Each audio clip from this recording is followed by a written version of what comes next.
Today I'm in one of the most delicious neighborhoods of Dubai and I'm gonna eat my body weight in biryani. If you love biryani and you're curious about the different types that are out there and where to find them, this one's for you. So let's roll up our sleeves and dig in. I'm here in Karama, which everyone in Dubai knows of as the place for discount shopping. But hidden in these streets is some seriously good food and a heck of a lot of different biryanis. 6 different styles, 1 neighborhood. Let's do this.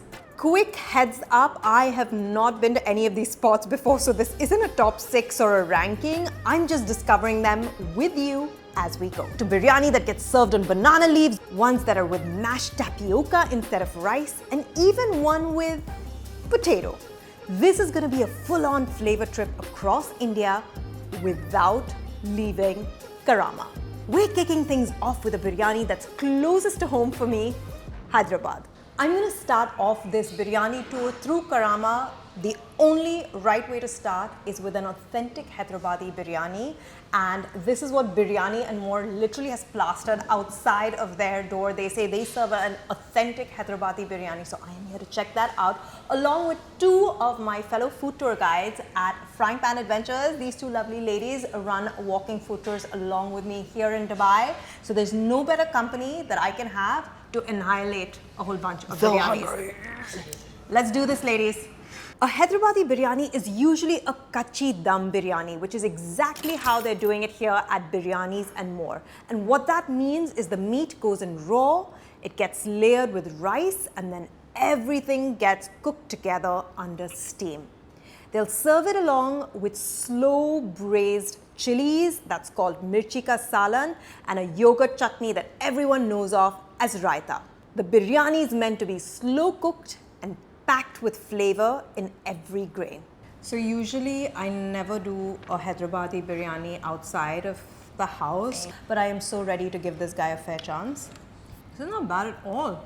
It's definitely spicy, but you know what I love is the meat is really well cooked. And it's pink on the inside, which is a really, really good sign. I love that they have that, you know, the chunks of masala that just threaded all through the rice. And it's definitely spicier than what we would make it at home, but it's not got that overdose of garam masala and mirchi the spice that you normally see in restaurants. Definitely, it's a very satisfying balance. Yeah, it's a very good biryani. We have 2 Hyderabadis on the table who approve. I'm not from Hyderabad. Which is why you did not raise We your accept hand. you. As a non-Hyderabadi, what's your take on the biryani?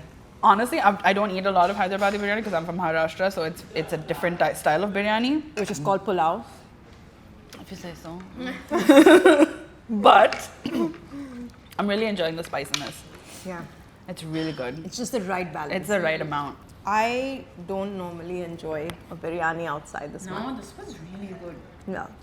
And it's not one of those things that you can say, oh, they know that we're doing a video shoot, so they've made it extra special. A biryani gets made in advance. Yeah. We didn't give them They had heads no up. idea. They had no idea. They had no idea. Which means that this was their standard biryani, and I hope they keep it at this level. Amazing. This is such a strong start. I mean, let's hope that the other biryanis are able to compare. Hey guys, if this video is already making you hungry, make sure that you smash that like button, hit subscribe, click the bell so you never miss a mouth-watering episode like this one. For this next one, we're going to hop aboard Malabar Express. Malabar Express is a Keralite style restaurant, and they've got 2 styles of biryani that I have never tried before. One is a bamboo biryani. The biryani is actually steamed inside bamboo, and the other one, shockingly, doesn't even have rice. I can't wait to try them. So Ketki's deserted us for this one because she had to go run a food tour, but I'll eat on her behalf. you can eat on her behalf. We can both eat on her behalf. And this is honestly one of the most unique ways of serving biryani that I've ever seen in a bamboo. So they've basically packed in this fat chunks of chicken, a whole boiled egg, and all of the masalas, as well as short grained rice. The masala is mostly around the meat. So the rice is pretty nice and dry, and then you scoop the masala out near the meat. Then you make your bite with the egg. And it's not got a lot of garam masala or chili. It's quite mildly flavored. It's flavorful. It's very flavorful. Like, if you don't like spicy biryanis, this one 100% I agree. is the one to go with. And it's very aromatic. It's actually very aromatic. Very aromatic, and I love the concept of eating on the banana leaf. You know, if you come here and eat this biryani, like take a bite and then close your mouth and just exhale within your mouth, and you will smell the aroma of the rice. It's a very fragrant, it's either the rice or the spices or a combination of the two, but it's a beautiful lingering aroma that I typically don't taste in a commercial biryani. Really, really delicious. I don't even need the beetroot chutney, to be honest. It's great on its own. I would never expect a biryani to be served in a bamboo.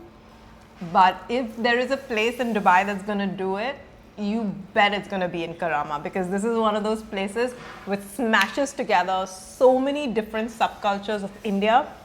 And so you can see biryani being played out in the most glorious of ways. Which, talking about biryani being played out in the most glorious of ways, we have something looking at us which does not look like a biryani at all, because it doesn't even have rice. This surprise one does not even have rice. It's called Kappa Biryani, which translates to a tapioca biryani. And this is a specialty of Kerala. I have never come across it before. Even the texture looks completely different. So let's just try it and see what this guy is all about. So we got this Kappa Biryani with juicy chunks of beef. And then these are the fat nuggets of tapioca. There's lots of masala threaded all through. Let's try this. And definitely taste the coconut straight away. This is not a biryani by anything that I have grown up understanding, but as a dish on its own, without the biryani name, it's actually really delicious. Yeah. I'd still order rice with this. You would still order rice with this?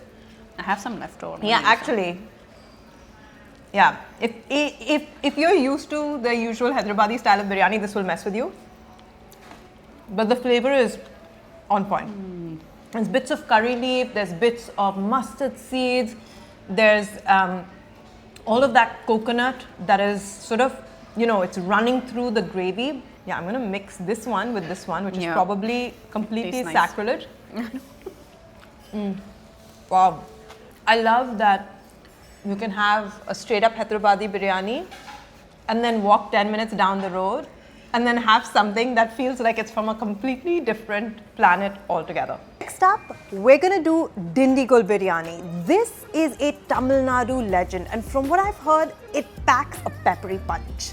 Dindigul Biryani is made with a rice called Siriga Samba. It's short, it's aromatic, it's meant to soak up that masala beautifully. And we're going to hit up a restaurant that's literally named after the biryani. It's called Dindigul Talapakatti Biryani Restaurant.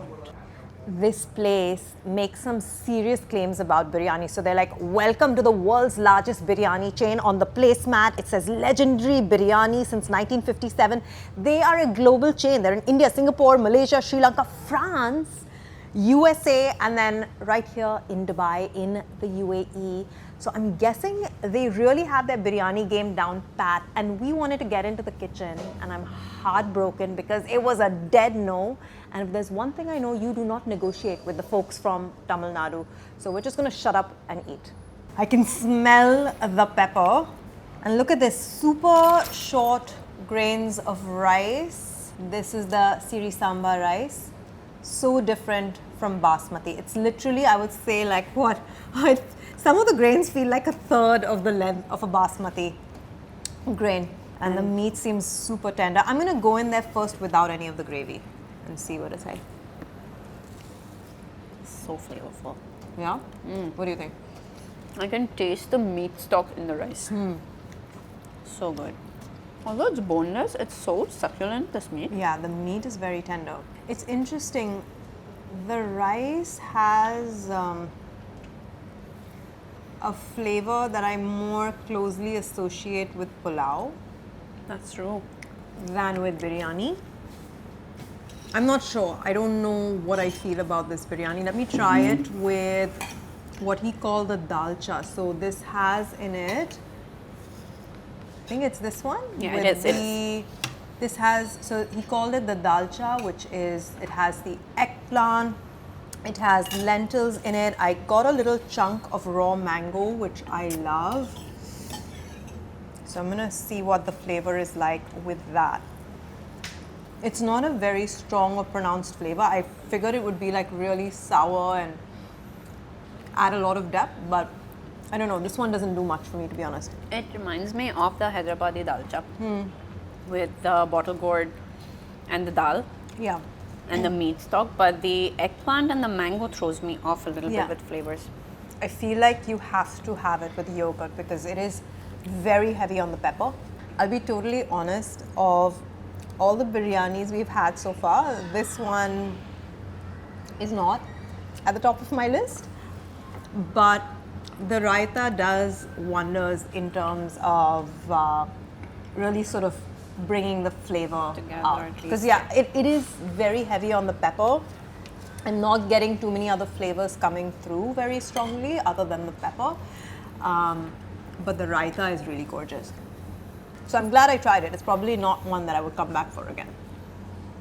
But you've got to try everything once. Next up, I'm going up north for a traditional Lucknowi style biryani. This guy usually goes head to head with a Hyderabadi biryani, but it's meant to be a lot more subtle. A Lucknowi biryani is usually a pakki biryani, so the meat and rice get cooked separately and then layered together. It's supposed to be elegant, so there's no chili overload, no extra masala. You sometimes find dried fruits in there and this floral aroma from kevda, which is screw pine, and rose water. It's got Persian roots. The idea is more about balance and grace than straight up in your face heat. Wow, smells good. It's a strong starting point, and I love that they've got this heavy garnish of the fried onions on the top. And this looks like a biryani which has a good heavy chunky masala running through, which I like. Okay, so let me serve you. Ooh. It's a very moist biryani, like a lot more of that wet masala, which I love. Actually, I really do love. Very interesting flavors. It's smoky. That's what it is. It's got Wow, it's got the bhungara, you know. This is the only one where the meat has a distinctly smoky flavor. That is really beautiful. It's so good. It's like they've cooked it on charcoal. It's got that feeling. And this is very much a standalone biryani. I mean, I know they've given the chutneys, but I feel like it would ruin it because it's so moist on its own. Adding even one drop extra of liquid will really just wreck it. It'll wreck the balance. I'm intrigued how this tamarind chutney would go with this biryani. Yeah.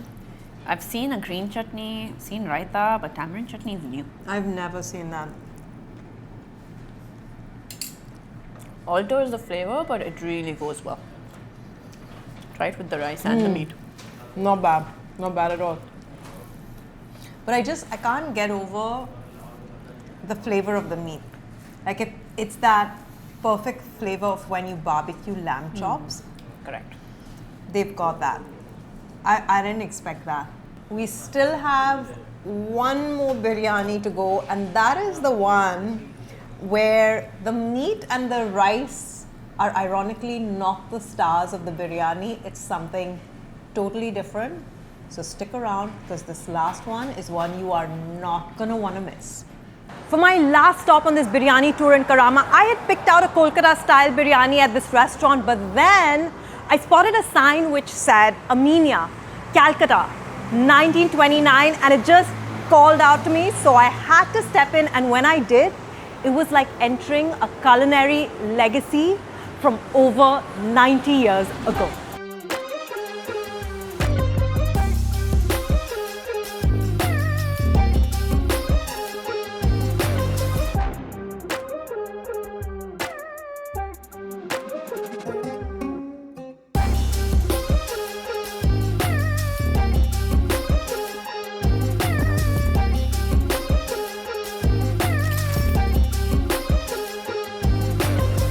This is your family's restaurant, right? Yes, this is a family restaurant started by my great-grandfather Abdul Rahim in 1929, and then 1947 we opened our most famous store, the New Market area, which is sprawling around 25,000 square feet, and we still make the food in wood fire over there. That's incredible. There is so much history. There's real legacy that's cooked into the food here. Ashar, I read on the placemat that there's over 6,000 biryanis being made every single day. Yes, across all our outlets, we do that much of number. So I'm clearly Indeed. in the right place to have an authentic Kolkata style biryani that Yes. has so much history cooked into it. Yes, the Kolkata style biryani, I would like to educate you, since people who don't know. The Tell me. unique thing about Kolkata biryani is the aloo, the potato. And it is more important than the meat. So in Kolkata, if you're having a biryani, the potato will be of more importance than the meat.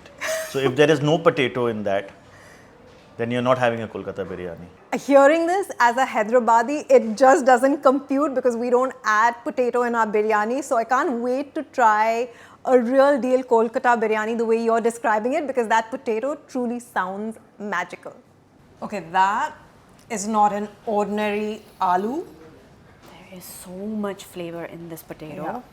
I mean, when he said that the potato is the star of the biryani, I was so skeptical. And I get it. I mean, I haven't got into the meat yet, but this is honestly one of the best spiced potatoes that I've had, hands down. So good. Let's get into the meat. And of all the biryanis we've had, I don't know if you noticed, Noreen, but this is the only one where the aroma actually hits you before you true. get into it. And I think that is the mark of a really good biryani. When the aroma of the spices just wafts up from the plate Before you even bite before you into it. even bite into it. Wraps around the The right. meat is really, really good as well.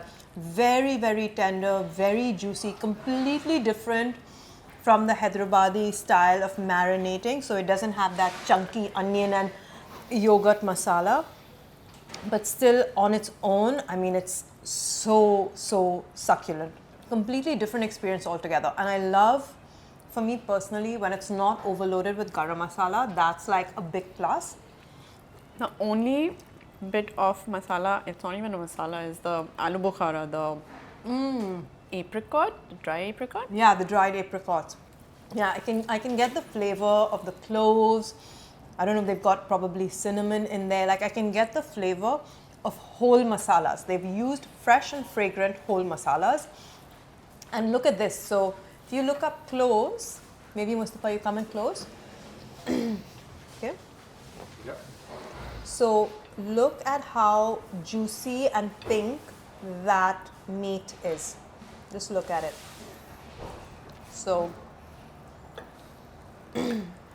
I mean, they have not been stingy with the chunks of meat. These are big, fat, juicy chunks of meat that are cooked really, really perfectly. So, both my parents are from Hyderabad originally, but dad grew up in Bombay predominantly. And one of the most famous ones there is, of course, their Pakki Biryani, Bombay style. So I grew up eating both styles of the biryani, with the potato and without. And yes, there is never usually an argument about which one's better and which one's more authentic, but both flavors are completely different and yet phenomenal. Yeah. And you want to long for those flavors individually, but obviously never together. Yeah, I mean, honestly, I'm the last person who would go for a potato in a chicken curry, or like, we don't even have it in a Hyderabadi biryani. But for me, potato is a filler. And in fact, this is one of the stories I heard, is that the last Nawab who had gone into exile from Lucknow come up with this style of biryani as a way of dealing with not having meat and sort of having potato as a filler. But then the other flip side was that potato actually was an exotic ingredient that was brought in by the Portuguese. So it was actually a rich thing to So more add regal. in. Yeah. So I've heard two sides of the story. I don't know which is which, but if you have this version of the biryani, I would go with the latter, which is that it's a more exotic edition. Yeah. So good. And he's right. Actually, the potato does overshadow The meat? I never thought I would say that, but I think in this case, maybe not overshadow, but at least they are on par. And I never thought I would say that about a potato. And not at all spicy. This is like, you know, very similar in terms of spice level to the bamboo biryani. Very mild. Very mild. Which I like because it doesn't leave you with heartburn. And flavorful, regardless of how mild it is. And this goes to show that you don't need a biryani to be spicy for it to be good. I really feel that. Agreed. 6 biryanis, 6 completely different styles, and all in one neighborhood. Karama just quietly served up a crash course in how diverse biryani can be. Now, biryani is just one of those foods that you can get in Dubai that's played out across many different styles. Another one is shawarma.